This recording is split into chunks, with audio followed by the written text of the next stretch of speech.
Savinaka, Namaste and good evening. I'm Vijay Narayan. Tonight on Fiji Village Straight Talk, we are again outside the studio, and thanks to the Minister for Immigration, Viliame Naupoto, who has agreed to be our guest tonight to speak to you directly, and also allowing us to come to his office this evening. Mr. Naupoto, thank you very much for agreeing to the interview. Naga Vijay, thank you for the invitation to be in your show. Immigration and migration is an important subject, and I think should be in the forefront of our thinking, and I'm glad that I can be able to talk about it a little bit today. Before we go into immigration, I just wanted to also ask you some questions, personal questions in relation to your journey. Of course, you are not just a Johnny-come-lately in the country, not just a politician. You have achieved a lot. But just for the benefit of the viewers and listeners tonight, I know that your early days, you grew up in the Maritime Islands in Laos. If you can talk about your early days, Mr. Naupoto, growing up in Fiji. Yeah, born and bred in Vatoa. You know, my island is closer to Tonga than to Suva, the easternmost island. Primary school, and the first time I ever left the island was when I had to come over to QVS. When I passed, at that time it was the Class 8 examination, secondary school entrance examination they called it. So yeah, left the island then, came to QVS, different experience altogether. First time I wear shoes. My first pair of shoes was a set of flip-flop, I remember. And I couldn't even wear the flip-flop properly because my toes were so far apart, I couldn't grip that. Because you hadn't worn shoes for Look, I hadn't worn shoe ever. That was not too bad until when you have to stuff this feet into a sandal when I went to QVS. Yeah, I spent 4 years in QVS. Passed my university entrance examination. At that time, it was a New Zealand exam, and didn't go to university, even though I passed at UE, and then into the work environment. Did a little bit of work before I joined the military, and that is where I spent most of my time in the military. So growing up in Laos, in Vatoa, yeah. What were your dreams and objectives back then? Because you stayed on the island all of primary school. Yeah, I had this experience. My father died of cancer, and I came to Suva, and then he was told, "You have only 2 weeks to live." How old were you then? I was in class 8, and when he came back,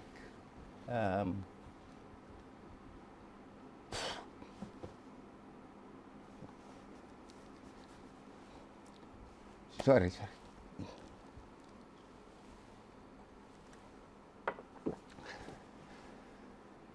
We had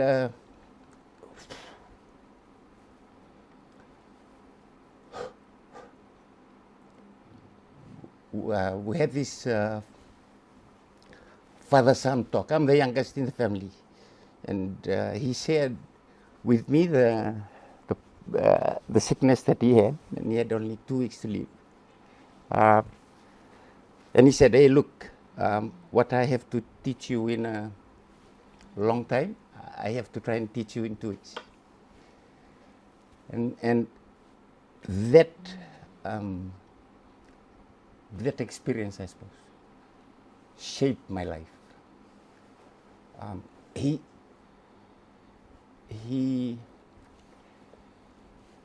emphasized on me the values that has made Vili. The one that really has shaped my life is this one word: simple. That's what he said. you have to be a simple person. So it has been the philosophy of my life. Simple father to my children. I'm the youngest of 11 siblings. Simple youngest brother. Simple friends to my friends. And then I got married. I had to be a simple husband to my wife. I had children. Simple father to my children. I became what I became in the military. I have to be a simple officer, simple commander to my people that I lead. Simple permanent secretary when I was the permanent secretary. So whenever I get into a position, I tell myself, really, simple. I have to be simple minister to those that work in the ministry. And that has shaped my life. And I think one of the best advice though, from my dad and my mom when she was alive. They always emphasized in the Fijian, kako nando makafensi. And thankfully, I think that has helped shape my life all along. Definitely, there's been a lot of challenges if you're just in class 8 and lost your dad at a very young time. Any expectations are there. Yeah. You would have come through a lot of challenges, Minister, as well. Yes. My father died, and my mom was away. My mom was on a ship, and it was outside of the harbor in Vatoa. Can't come in at night. He had to wait until the morning. My father died that night. And by the time she came in, my father had already died. And we had to bury my father. I was about to sit for that class 8 exam. So we had to bury my father, and we had to push forward the exam. Otherwise, I can't sit the exam by myself. So we pushed it forward, bury my father, and then we sat for the class 8 exam at that time. Lucky I passed. And as I said, came to KVS. I came to KVS a scared boy. No dad. And then from on the island, the source of income is, not like now. My mother, I'm the youngest out of 11, so my mother was almost 50 when I was born. So she had to cut the copra and stuff and send money across for my fees. I think it was in Form 4. I missed school at that time. When your school fees are not paid, you get sent out. So I missed one term until my mother can raise enough money, send it in. And I just kept going. Kept going from there.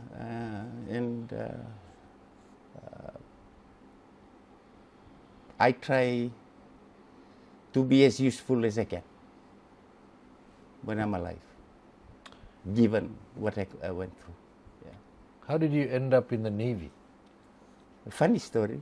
Our father was in the army at that time, Malaya. And my older brother also joined. I wanted to follow suit and join the army, like my father, like my brother. So when you join, you get your regimental number. Mine is 23854. And then you go across to the next room and you have to swear the oath that we swear when you join the military. I walked in, and my older brother, who was an officer by then, was doing the swearing in. So being the older brother, roughed me up in a rough way, said, hold the Bible with your right hand and speak. Read this, read it loud. I followed. I'm the youngest one. Sign over here. After all that commotion, then it was just a brother talk. And then he said, okay, you joining the army or the Navy? I said, Navy.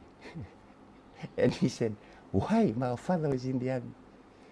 I said, no, I'm going to join the Navy. I didn't want to work with him. Brother. Yeah, so I ended up in the Navy. It's the last job I wanted. I'm seasick like a dog when I was on the island.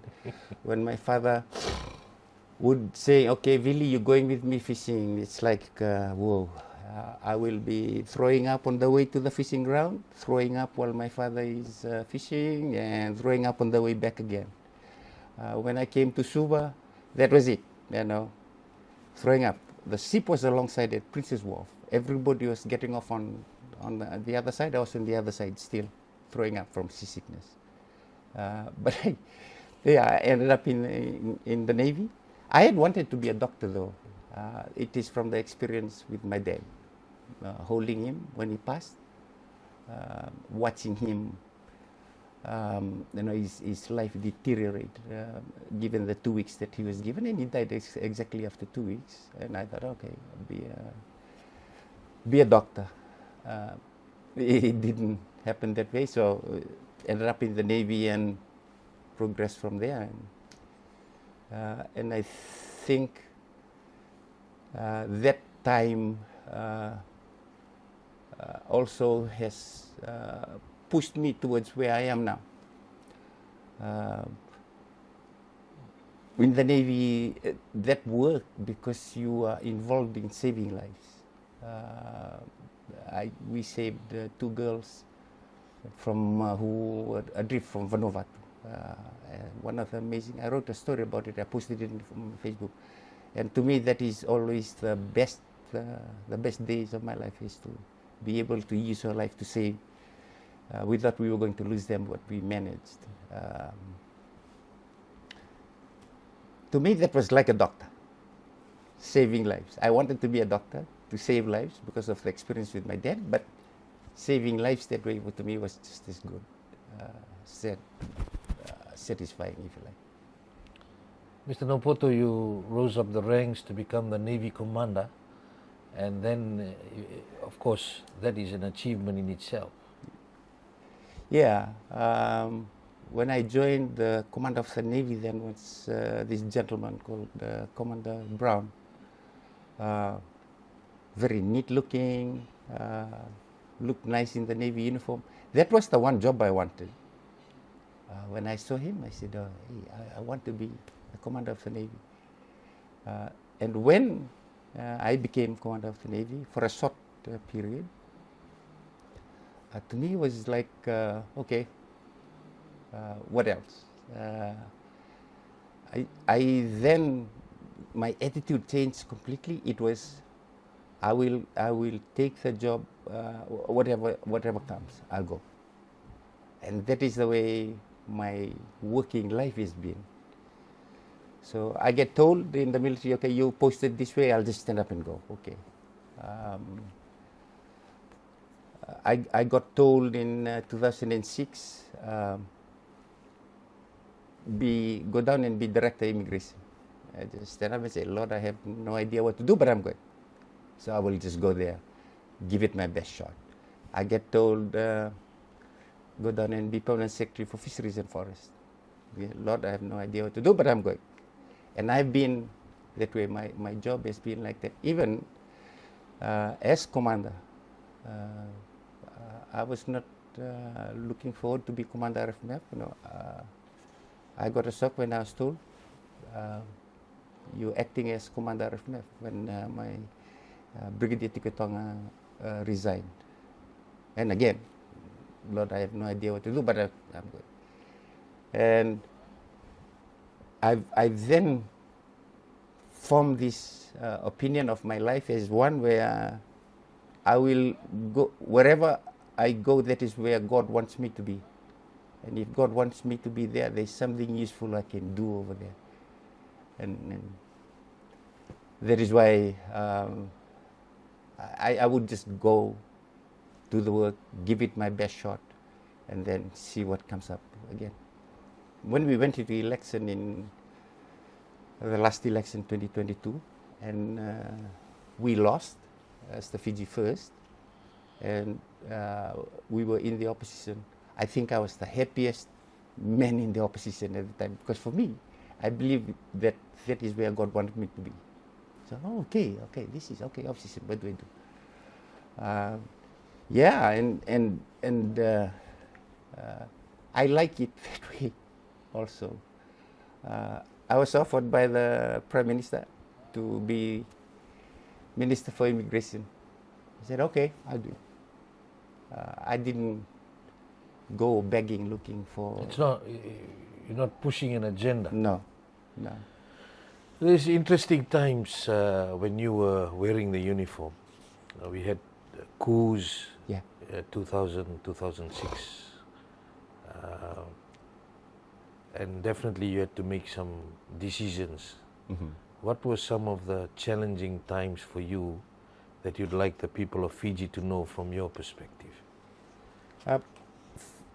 I was when the 1987 coup, I was in the military. 2006 coup, I was in the military. The feeling that came to me and the decision around why I was there was this. I thought that it was good for me to be in there, and it was this word, these words, and be a voice of reason. Be a voice of reason. Especially in 2006, I was a senior officer then, and I stayed in, and that is what I thought that was my calling. Be the voice of reason. When things were going out of hand, I would offer my advice and say, maybe we should not do that and go this way. For those that were with me, I think they would agree that that was me. From there up until 2006 in that event, until I became Commander RFMF, a totally different job altogether. When I became Commander, I inherited a military that was government for a long time. You know, since 2006, it was the government, the military, and I inherited that military that was used to be in power as government. And the big job, the biggest challenge for me when I was commander was try and change the attitude of that military who was government for a long time, and put them back into the thinking of a military in a democracy where you sit under those that are elected. That was a challenging, perhaps the most challenging job for me, was to mold a military that was running as the government for a long time and retune it to a military that operates in democracy. The mindset is totally different. The mindset is totally different. I've never talked about it that way, but a few of the senior officers, I would share with them what I wanted. So I invested heavily in training. I had long discussions with my counterparts in Australia and New Zealand, asked them to give us extra positions for senior military officers training. And I think that helped a lot. You know, just go do the military training, and it helped reset that attitude that needed to be reset. The biggest damage, in my view, to the military is the personalization of loyalty. That happened in 1987. Otherwise, you wouldn't be successful in what you want to do in 1987. And then also later on in 2006 and during that long time, loyalty was personalized to the person rather than to the institution. When I inherited the military, there was the military that I felt that the loyalty was not to the institution, it was to a person. And when I talk about changing the attitude of the military at that time, it was both to pull it away from the person, your loyalty. I had to step back so that the loyalty does not shift from one person to me. It has to shift from one person to the institution. I'm not there. For those that watched me during my tenure, I was a little bit at the back. It was for that reason. loyalty in a disciplined force like the military has to be to the institution, never to the person. When it is to the person, when the person leaves, he takes or she takes with him their loyalty, and hard for the next person to come in to lead. When you came, the lines were quite blurred because Oh, yeah. everybody was totally loyal to Totally loyal. the former Prime Minister, former Commander Vorengi Bainimarama. Yes, yeah, totally loyal to him. Understanding that given the circumstances that the military was in power, and it had to be that way. For him to succeed, it had to be that way. I said that in 1987, the same thing. Personalizing loyalty so that you can do what you want. Everyone had to follow. Everyone Mr. can Rambuka, follow. who was third in command when he took over. Yeah. So that was the big change, and I look at the military. It is in very good hands. Yeah, for those senior officers that are running it, I think just keep going. Changing that military stance is quite important. Is push back that loyalty to the institution, and we will be fine. Mr. Naupoto, what's your view on race relations and reconciliation? Because I asked this question because you were earlier very vocal about ethno-nationalism. I am very vocal with it, and I have a triangle. I call it a chaos triangle. This is my own analysis, and the triangle on one side is ethno-nationalism, the other side of the triangle is hate, and the third side of the triangle, I call it religious nationalism.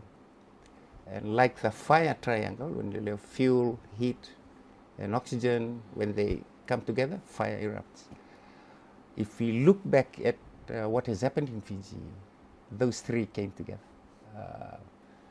Ethno-nationalism on one side, religious nationalism came in, and hate is always there when race relations in a country that is multiracial like us is not good.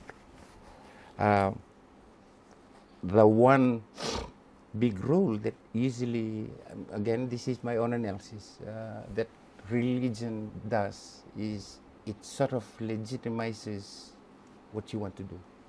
When they had the Coup in 2006, when the Talatalas went into parliament, they said, hey, You mean in 2000? in 2000, yeah. Talatala is here, so okay, God is on our side. What we're doing is okay. So when I was commander of FMF, I was watching these three triangles, trying to be proactive in the role of ensuring that there's peace and security. And when I felt that those triangles were coming together, I will begin to speak to some people. And if you look at Fiji now, ethno-nationalism is there. Hate is now fueled by social media. The power to just say what you want to say because you're hiding behind a profile. And that is really, so it's really hot, if you like. And I feel that it is religious nationalism. It could be Christian nationalism. If we're not careful, I think that is a little bit out. And if they understand this, and as long as they stay away, we'll be good. But again, that's very much a Naupoto analysis, and that is what has occupied my thinking as commander of RFMF, in addition to trying to shape RFMF back into a military that operates in a democracy. Having that thinking. That is why you would have heard me being vocal about it. So, race relations in Fiji, I spoke about when I was member of the opposition at the time. I did a weekend statement and talked about changing the constitution. And if you listen to my speech, I said that the constitution was divisive because of perhaps the way it was brought in, And your loyalty to the Constitution and your respect for the Constitution depended on which party you support. If you are pro Fiji First person, the Constitution is good. If you are not a Fiji First supporter, the Constitution is bad.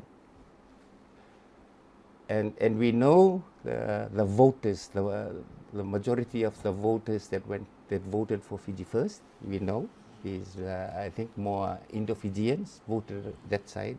On the other side, there were a lot more Itoke that voted for the parties on the other side.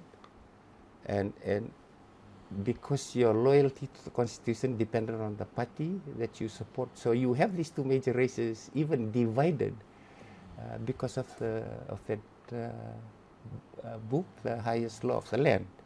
And to me, for that reason alone, I think that the Constitution should be reviewed, because when you review it, you take it back to the people.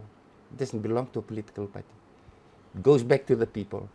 They say, this is what we want in the Constitution.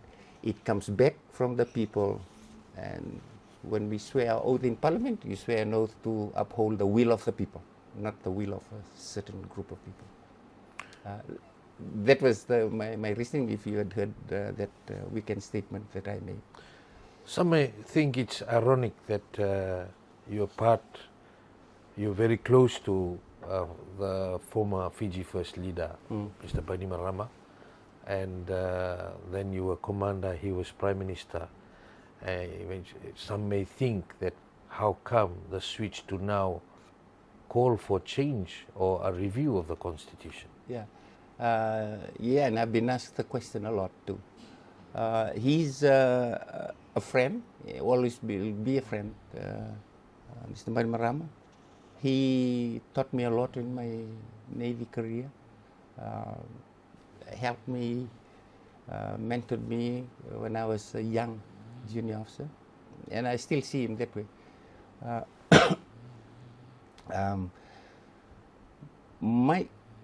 It is not the right way to think if you are in politics. My view is that once a government is elected in power, once the election is over and a certain government is elected, it is incumbent on everybody on both sides of the house to see the government work. They are, if you're in the opposition, they are your government also. And to me, when that happened during the election, I thought, hey, okay, how can I help from the opposition?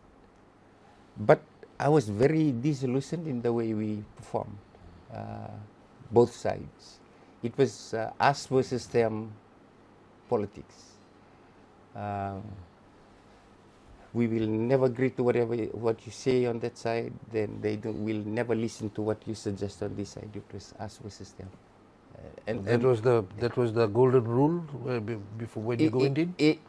I think it was that way in the past parliament sessions. It was us versus them kind of politics. And to me, I thought that was wrong.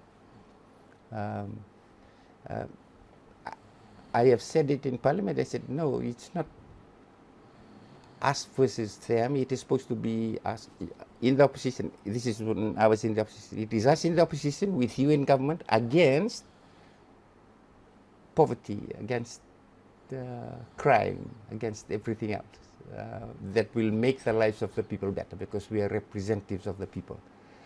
But I thought we lost focus. In my version of politics, we lose focus of that fight because we were just fighting against each other. So when things happen, the situation that arose to the deregistration of the Fiji First, I just told myself, what is the best use of your 2 years left in Parliament? I'm going to go help the government and see how I can help them, so that they can serve the people better. And my decision to go over was easy, like that. Does it mean that I now discard my leader? I respect him for who he is. For me, it was answering that question. Vili, what is the best use of our life now? It has been, I've been that way as I told you the story about my life. And to me, go help government and see what you can contribute so that it can be good in trying to serve the best interest of the people. Elections is next year. Definitely you would be making up your mind on whether you will go with the current setup, with the People's Alliance, or have you made up your mind? I'm not even thinking of standing now. So I am, for me, 2026 is a year that will come. I have no idea what I'm going to do at that time. I will know in 2026 for sure. That is the way my life has been all this time. I get put into a place, I find out, I give it my best shot. But I am not thinking about it right now. I focused on just trying to be useful in these next 2 years. And 2026 comes, I'll see where God wants me to be. Has the Prime Minister approached you to join People's Alliance? No one has approached me to join any political party at all. So being an independent MP gives you a bit of freedom to, you're not tied up with a little bit of bureaucracy of a party. I can say my piece when I'm in our caucus. And I'll say, I think we should go this way. And I think being an independent MP also helps me show and produce my best. I'm not tied up on free. I just go give it my best shot. And I made up my mind that for now, my focus is make immigration ministry, which is now ministry, the most efficient ministry again. And I make that undertaking. I've been talking to our staff. We have 2 years to go. Hopefully we can achieve it for the end of the year. So that's really for now. 2026 will come and I'll see what happens then. You're watching Fiji Village Straight Talk. I'm Vijay Narayan. We'll be back after this break. About 20 years ago, we had a major drug bust, and you would remember, you would have been part of the operations at Laudala Beach. A lot of people in Fiji did not know what was methamphetamine. And what we are picking up on, people are saying it's readily available.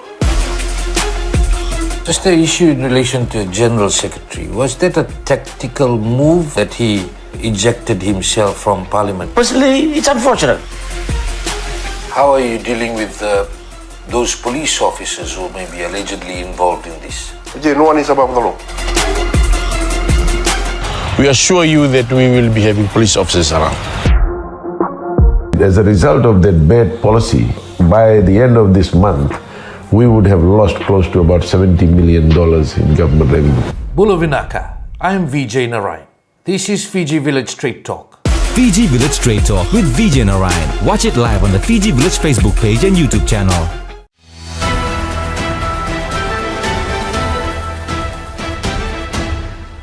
Welcome back. You're watching Fiji Village Straight Talk. I'm Vijay Narayan. Our guest tonight is the Minister for Immigration, Viliame Naupoto, and we are at his office here. Minister Naupoto, what are the most challenging immigration issues that you have faced when you've come into this office?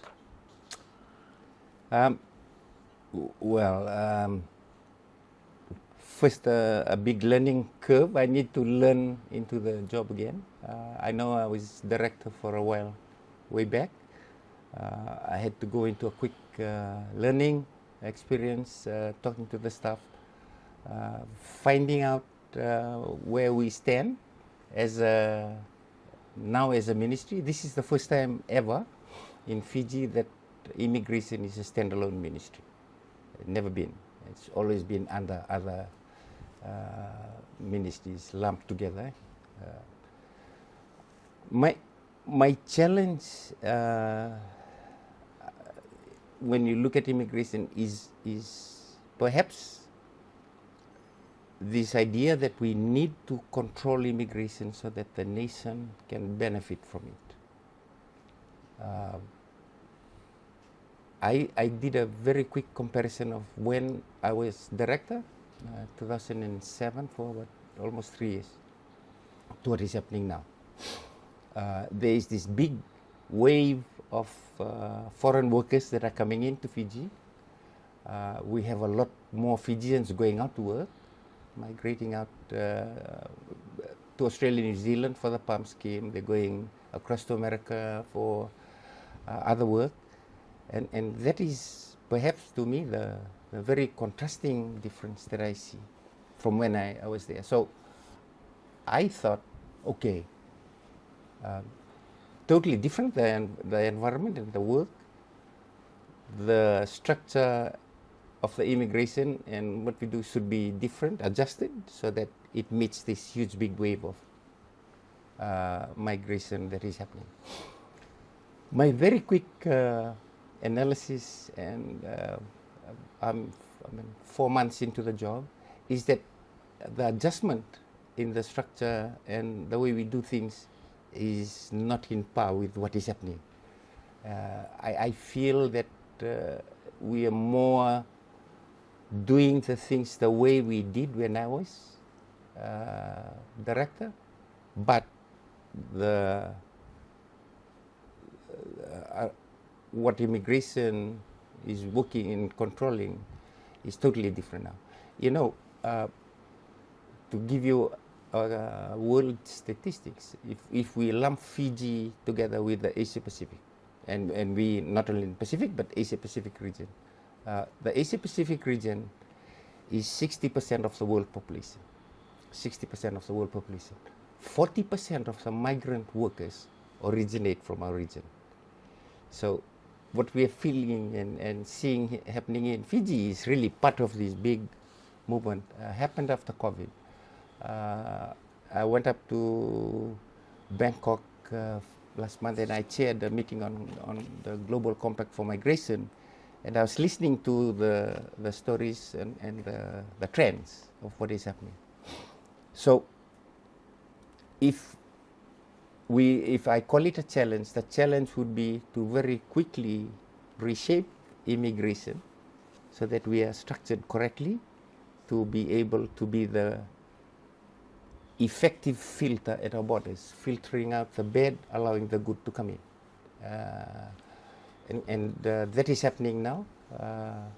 And I hope, as I said, that we can shape it and make it a more efficient entity that looks after our borders. Yeah. Minister, one of the issues that keeps coming up, and you would be aware, is the shortage of passports. Yes. Why do we continue to have a shortage of Fiji passports? Yeah, before I answer, if I can offer my apologies for those that have been affected by the shortage. I know that some had to change their travel plans, and it's just so that they can wait and get their passports done. I sympathize with them. My sincere apologies. But the new books are arriving in either the end of next week or the following week. The first batch and the second batch arrives 2 or 3 weeks later. This is now a total of 100,000 books. All these years, the order for passports per year has always been 40,000. So now we're getting 100,000. And we have budgeted for, and I think very likely we will be given money to get another 100,000 in the next budget year, and also in the following budget year go for a much bigger volume of 200,000 and have that buffer, that cushion. So in a year, how many passports are usually issued based on year? I cannot give you the exact numbers, but if you look at that 40,000 that I talked about, that disappeared around, when did we, I think 2 months ago, 3 months ago we put the restrictions in. When I came in January, there were 7,000 passports left when I was sworn in. 7,000. 7,000 out of the 40,000. So that means 40,000 were purchased during the current budget year. The current budget year, and so that is 33 already gone. Only 7,000 left. And then you have pushed now to get in 100,000. To get in 100,000. So you believe that to get more would relieve the pressure and then increase? And increase, year yeah. on year. There are a few other factors, Vijay.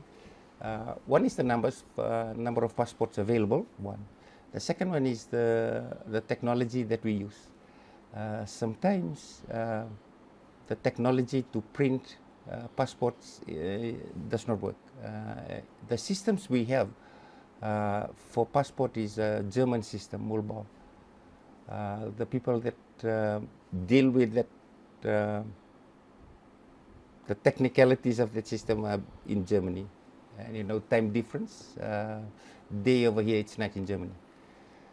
The border management system is a Sri Lankan system, IBMS. These two systems need to talk to each other. So when you enroll in one system, that system throws that information, if you want a passport, throws that information to the Mullbauer system. It uses that information to print your passport. And after it is printed, it is supposed to throw that information back to the IBMS system so that when you go across the border, your passport is swiped, it shows. Sometimes, after you enroll, it does not throw that information across.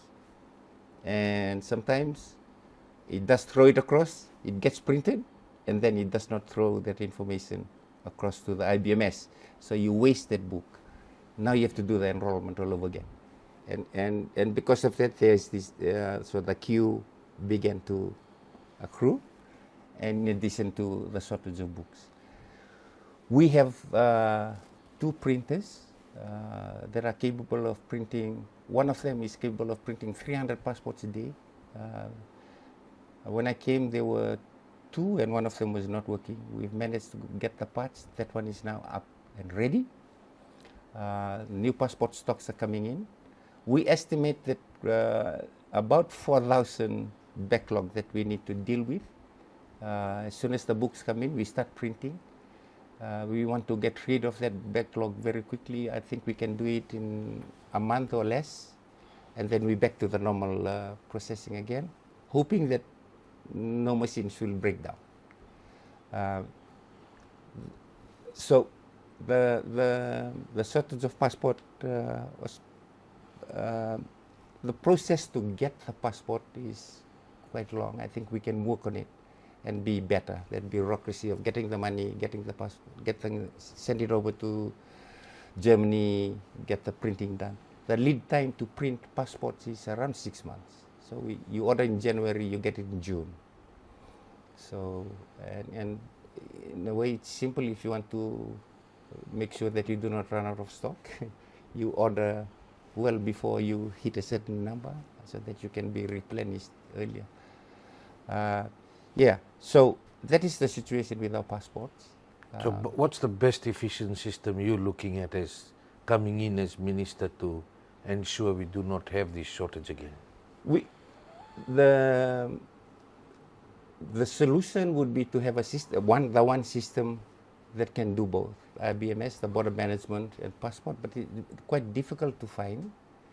But next to that is find a system where service is just nearby. There's a system that they use in Papua New Guinea and a few other countries, merit system. It's quite a very good system. We went across and had a look. So we're looking at trying to find the system so that you do not have the problem of, one, not being able to talk to each other, one, two, that the service is just close by. And when you need their help, they can just come in and help. Just on the passport, we have been in the last few months trialing our Fiji passport on eGates. eGates in Australia. I'm happy to announce that if you go to Australia, you can just use your passport and go through the eGate, scan it and go through. It has been successful, the trials, and that is the first country where you can use go through the eGates. We are working with the other countries, the big destination countries, New Zealand, and hopefully UK, where a lot of our Fiji citizens go to. And hopefully we don't have to be in the queue, just go in and scan through like you are now able to do in Australia. Thanks to the Australian government for coming on board and doing what needs to be done so that we're able to go through the eGates. Just on skilled labour in relation to work permits, we know earlier a lot of concern was raised about the delay in the processing of work permits. Business people have raised concerns about it in forums, you would be aware of that. What is being done to streamline the system? We know that a system was developed to streamline things. How are things now? The work permits now is applied for online, dealt with that online system that has been put in place. From lodgement, if you have everything, all the requirements with you and lodged, the maximum is a 21-day process. You get a decision after that. That is still there, but what I found out is that there is a lot of backlog, a lot of that is there. I just came back from a meeting today, and we are dealing with that backlog, clear that backlog. We hope by the time the budget is announced on the 27th, there is no more backlog there, and which is 1 month away. So our staff working hard to ensure that we can do that. The processes for getting permit is in my view not difficult. There are things in there that people may want to remove, but from a security perspective, we want it to be there. Some documentations that are required. Big part of our job is really to ensure that when people, investors, look into Fiji, they see that there are no rogue investors in the country, and they will only come in if we allow them to come in. So we need all those documents to come in so that we can help analyze it better and to make sure that those bad ones remain out and we get the good ones in. Yeah, as I said, we're hoping to clear that backlog.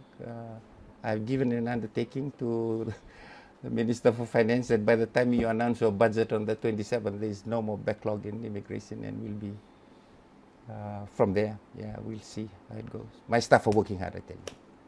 Now, the other issue is about treatment of migrant workers coming in. There's one case in Coronivia, a complaint went to FICAC looking into it. Of course, then following that, you have spoken about the disconnect that had existed between your immigration department giving the work permits, but then other agencies, the involvement of other agencies and what they have to do to ensure that we do not have foreign workers coming here and getting mistreated. Evidence is there that there has been mistreatment. You visited that site in Coronivia, but going forward, what is being done about it? We, at immigration, we look at a person's permit to come in and work, do the necessary checks and say, okay, he meets all the criteria to enter and work. And for us, that is our job. But the person will then have to join the company that is employing him. We'll have to find a place to live in, and the company will have to look after this foreign worker. From when we allow them to enter and get a permit, there is for now, there is no more connection with us unless they violate their permit, the conditions of their permit. Their working conditions is part of the Labour Ministry's role to ensure that they're paid correctly and etc. I would think that their living conditions is the Ministry of Health. So, excuse me, what we're doing is we're forming a committee that involves all these stakeholders, all these ministries, so that we can connect the worker from being allowed to come in, hopefully right up to where he's staying. We know if we take Suva, for example, the greater Suva area, Nosori, up to Nosori, finding decent living spaces is difficult with the associated rent that will charge. Quite difficult for us. Now when we're bringing in these workers, they need living spaces also. So, we begin to ask the question, okay, where will they live? We even finding it hard to find cheap places to live in that are decent enough.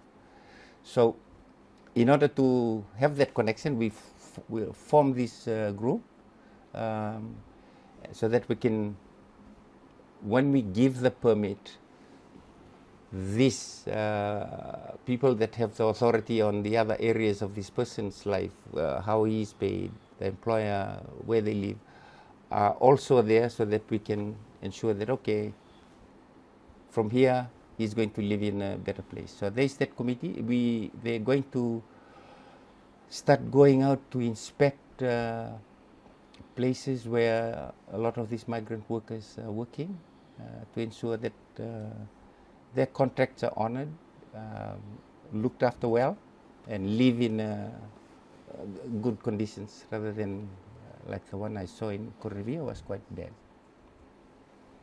And so just in relation to services now, everyone is calling for more efficient and effective services across the board, including in the civil service, how things can be done better. Digitization, AI are all new tools which can assist in whatever work we're doing for service delivery. What are the options available that you are looking at, knowing that you have got your eyes set on improving service delivery? Yeah, right now we are linking up with what the Ministry of Commerce is doing.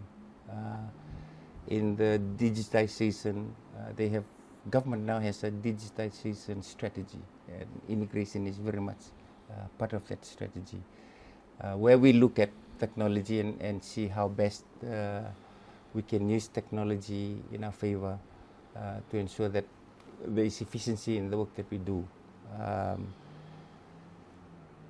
At the same time as we're waiting for it, we need to up the game. In whatever way we're doing our job, we need to up the game so that when technology comes in, there's this seamless transition, and the efficiency either improves or does not drop further.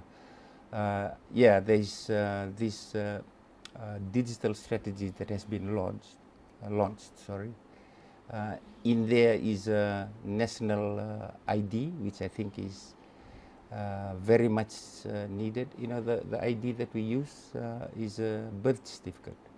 Your birth certificate does not have a photo. But that is supposed to be, right now, our best form of ID. When you want a passport, you go get a birth certificate. But with a national ID, you have both. I remember seeing what they have in Malaysia. When I was Director Immigration, I thought that was good. But yeah, linking into that the government digital strategy and go on from there. You're watching Fiji Village Trade Talk. I'm Vijay Narayan. We'll be back after this break. About 20 years ago, we had a major drug bust, and you would remember, you would have been part of the operations at Laudala Beach. A lot of people in Fiji did not know what was methamphetamine. And what we are picking up on, people are saying it's readily available. Just the issue in relation to General Secretary, was that a tactical move that he ejected himself from Parliament? Personally, it's unfortunate.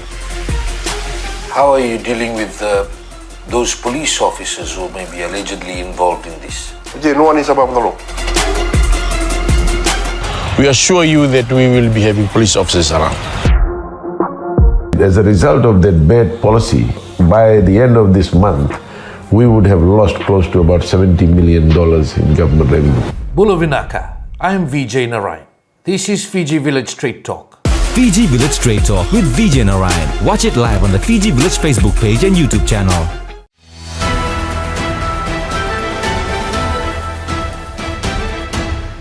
Welcome back. You're watching Fiji Village Straight Talk. I'm Vijay Narayan. Our guest tonight is the Minister for Immigration, Viliame Naupoto. Mr. Naupoto is a leader, a former military and navy commander, a father, a grandfather, a husband. What are your comments on recent situations that are happening in the country? Many incidents, and we have now received many reports over the past few years of the prevalence of hard drugs in the country. And it continues to increase. Issues are being raised about what are we doing in relation to the harm, what are we doing in relation to the supply, and what can we do to reduce the harm that is being done by this cancer in our society. Yeah. When we think about drugs, some of the impact, the effects that you had mentioned, if I can just talk about a different aspect of the problem. One of the big, if I will say the biggest problem when you have drugs that are coming in, is the fact that it creates a secret segment of our society. It creates a secret segment, from the guy who's picking it up at the airport, the guy who's guarding it in the house, the guy who's transporting it, the money, the distribution point. They fall below the normal line, and you create this secret segment in a society. For a country that is not even a million, imagine if when the number of those that fall below and are part of this secret segment of our society increases. To me, that is the bigger problem, and the task is really to try and break up that secret segment of the society. I think if we look at lessons elsewhere around the world, that is how cartels are formed. Secret segment of society, and when the enforcement authorities fall below that, fall into that secret segment, you have your own police, you have your own politician. So, and I think that is how cartels are formed. And breaking that secret segment, what I call the secret segment of the society, I think is the challenge. I do not know how to do it. I do not know the one-stop solution for it. A lot of it has to do with integrity, I suppose. I think we all have to play that role. We talk to our kids as leaders. My version of leaders is based out of leadership is based out of a story that my father told me on how to eat a popo. Again, at that time, there was a ripe popo. He said he cut it up, gave me a piece, and I started eating the popo from the pointy end. If you know how popo is shaped, yeah. And he said, "Hey, Billy, that's the wrong way of eating the popo." I said, "Why?" Taste the other side. It's not as sweet. They said, "Oh, yeah, okay." He said, "Yeah, you start eating from that side, and when you finish, your mouth is sweet." Made sense to this class 7 boy. And as I was eating, my father said, "But that's not the reason why you eat the popo that way." I said, "Why?" I said, "The reason why you eat the popo that way is because whilst you're eating your piece of popo and you meet somebody who's hungry and asks you for your piece of the popo, you will give away the better part, the best part of the popo." And to me, that lesson is, for me, is the lesson of leadership. That was leadership is. Leadership is all about, when you sign up to leadership, you sign up to giving away the best part of your life. As a husband, when you get married, you give away the best part of your life to your wife. As an officer in the military, you get sworn in, you get your PEEP, you've just decided that, okay, I'll give away the best part of my knowledge, the best part of my time to the people that I lead. In dealing with our families, now, at this time, social media, technology, I think we are very selfish with the best part of our lives. As fathers, as mothers, as leaders, we're keeping the best part of our life, we're not giving it away. Your best advice, the best time you give to your family. We're not. We're just using the best time to ourselves. I'll go drink grog with my friends instead of giving it away to your children and staying with your family. To me, that has to be the, what should I call it? Yes, the theme of, we ask ourselves, am I being selfish with the best part of my life, my time, my knowledge, the best words I can speak, the best advice that I can give? It's supposed to be given away. When you're in positions of leadership, wherever you are in a position of leadership. If you're a father, you're in a position of leadership.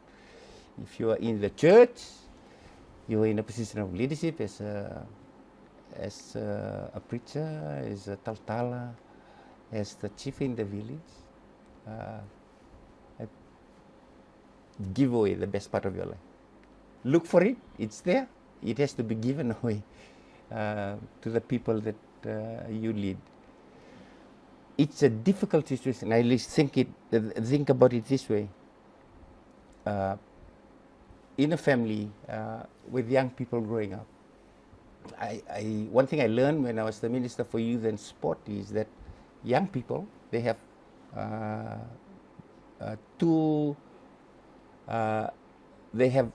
when you are young, it is when two things are at its peak. Energy, highest level of energy, highest level of creativity as we are growing up. And this highest level of energy and highest level of creativity needs to be channeled correctly, and when it is channeled correctly, success is in the end. Wrongly, you end up in prison, pain. The same energy, same creativity. And the rudder for it to turn, to channel this energy and creativity is called wisdom, I think. Wisdom is what parents have when they speak to their kids. Wisdom comes when you live life for a longer period of time through the experiences of life. The problem when we're dealing with family, again, this is very much a personal view, is that the wisdom, which is the rudder that turns that energy and creativity, does not match with the canoe that you're trying to turn. I'll give you an example. With this advancement in technology and what is available, a kid has a phone, the whole world opens up in front of them.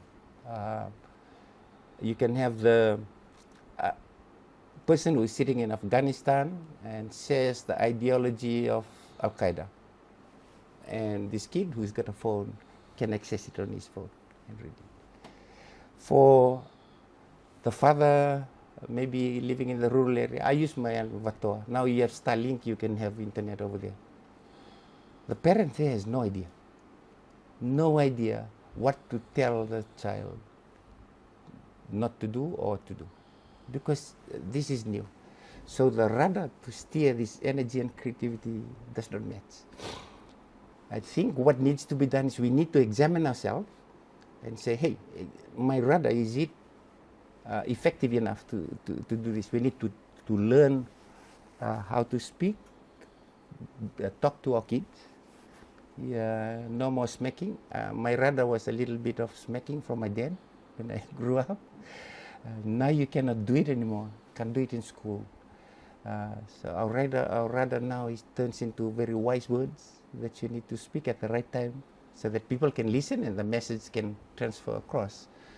For drugs, that. So that tackles the integrity of people so that they don't fall down into this secret segment of the society. I hope it makes sense for those that are listening. What is seen, that is easily dealt with by the law enforcement agencies. It's easy to deal with what you see. You can set up a plan and do it. very difficult to deal with what is below what I call the secret segment. And I think a lot more focus for those that can set up think tanks, focus. And I think it's not a zero start when we want to learn how to deal with it, because it has happened in other parts of the world. We need to learn from them and then try and apply it here as far as drugs is concerned. What are some of the solutions that we need to urgently implement or try to implement? On drugs, if we look at in stages, one, you need to reduce the supply.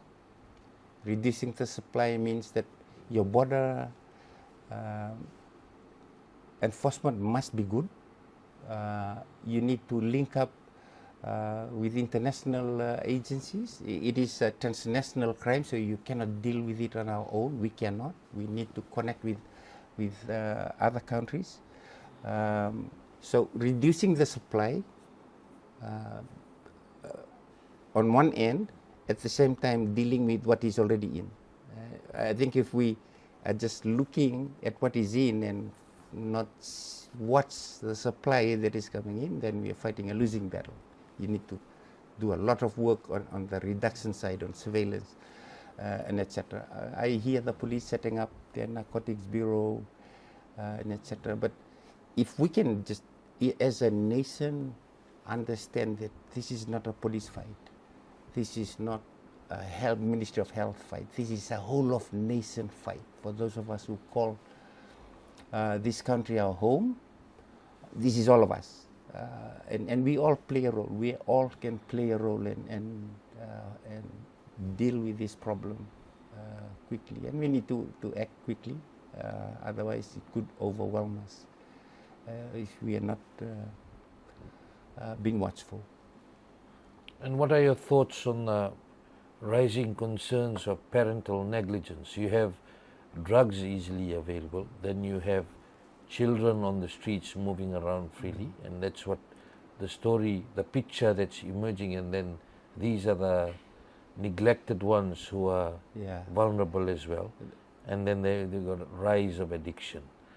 All of them pointing towards, we had a show last week where we spoke to some of the street kids, and one street kid who has now become a business person, but sharing the story about the life on the streets and how difficult it is, saying that none of them choose to be there, none of them want to be there. It is indeed a sad situation. I talk to them a lot when I'm in town. I met a kid that one day when I was driving through McDonald's, sitting at the corner, and he was too close. The cars were almost hitting him, asking for money. So I stopped, I called him in, I said, get into the car and we'll drive through and give you some, so that you can have some food also. And we had this Talanoa, so I talked to him. I asked him where he was, his name, he told me his name. I said, where are you from? He said, I don't know. It's okay, kid. He's 11 years old. He said, I do not know. I said, okay, where do you live? I said, I live on the streets. And in our discussion, I was trying to get him to open up a little bit, find out where he was raised, by whom. Raised by the mom had passed on, and then the grandparents took over. Both have passed. When I was listening to him and his story, I was asking myself, okay, where is this extended family connection that Itoke have? We have that, for the given that he was in Itoke, extended family. You never run out of a relative, in a sense. And it looks like that there is this break. We are a little bit more individualistic. Our family that used to be that big is now reduced to, community is no longer that community as we know, is now shrunk in size. And because it has happened that way, you have this, that you just move a little bit, you're out of the circle and you're out, and this kid doesn't know where he is. And then if for example, if he's a kid from Vatoa, from where I come from, right now on my island, there is only about 180 people there. It's empty, sitting there. And I think that we need to strengthen that connection again. I cannot imagine how those kids live on the streets. I cannot. I've never been. I can only guess. But I think it is a problem that we should not run away from. You need to tackle it head on. I know there's some agencies that are looking at it, but the center of the problem of or the center of the family. That's the nation is a nation that is made up of families. Giving away the best part of your life, giving away the best part of your time, giving away the best advice that you have, I think is something that we should seriously think about. And maybe that kid never got the best part out of those people that were around him. They kept it to themselves. Their time, their money, their advice, their love was never given away to him. I hope I make sense when I share that. And I would like to leave that thought with whoever is listening, and think about your life and think about the best part of your life, and not to be too selfish about it. Give it away. Maybe we'll have more families that are intact. We had that tragedy with that lady and the family in Langi. She happened to be a staff of the immigration. I went to her funeral. I watched a daughter who was very brave, but went through that trauma. And I tell myself, it could have been avoided. Could have been avoided.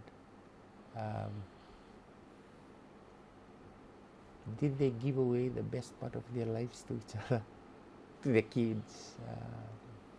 I do not know.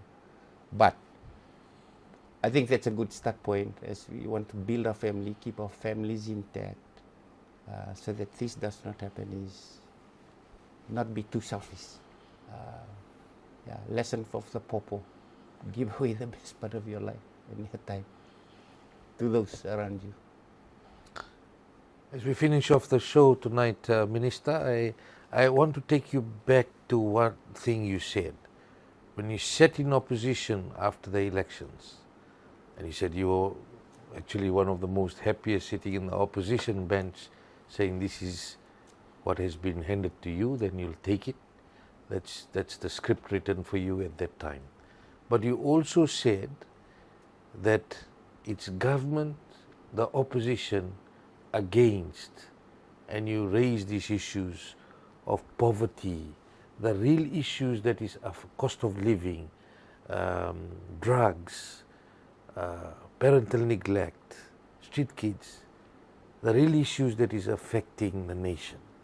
And sometimes people are saying the politicians are talking about things that doesn't really matter to the people on the ground. As we finish off, what's your message to the people there, as a person, as a minister now, sitting in government? What's your message to them?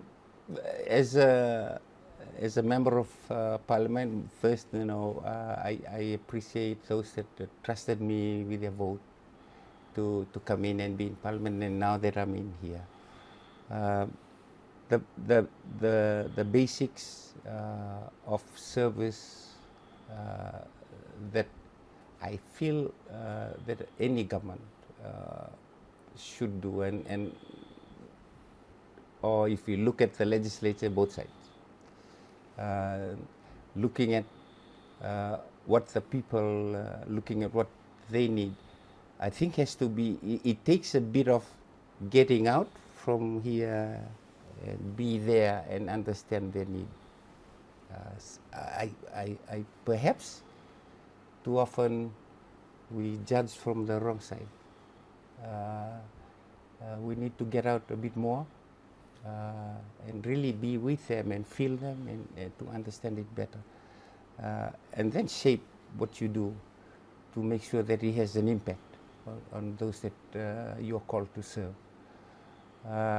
I can only promise that I'll give it my best. My best is my best, and I'll give it away and try and be as useful as much as I can be, more efficiently in helping people the way they want to be helped. And if I can help, I hope that they can reach out to me and help them in whatever little way that I can. I have the work that I do that has an impact on the people's lives too. I need to also look at that side of my work as a minister, making sure that that service that the people so rightly deserves is provided to them efficiently. Also, Minister, thank you very much for accepting our invitation to come on our show and for providing your office for this interview that has gone out tonight. And we'd like to thank you on behalf of our viewers and listeners. thank you. Navale Vijay. And that's our show for tonight. Until next week, have a great evening. Naka.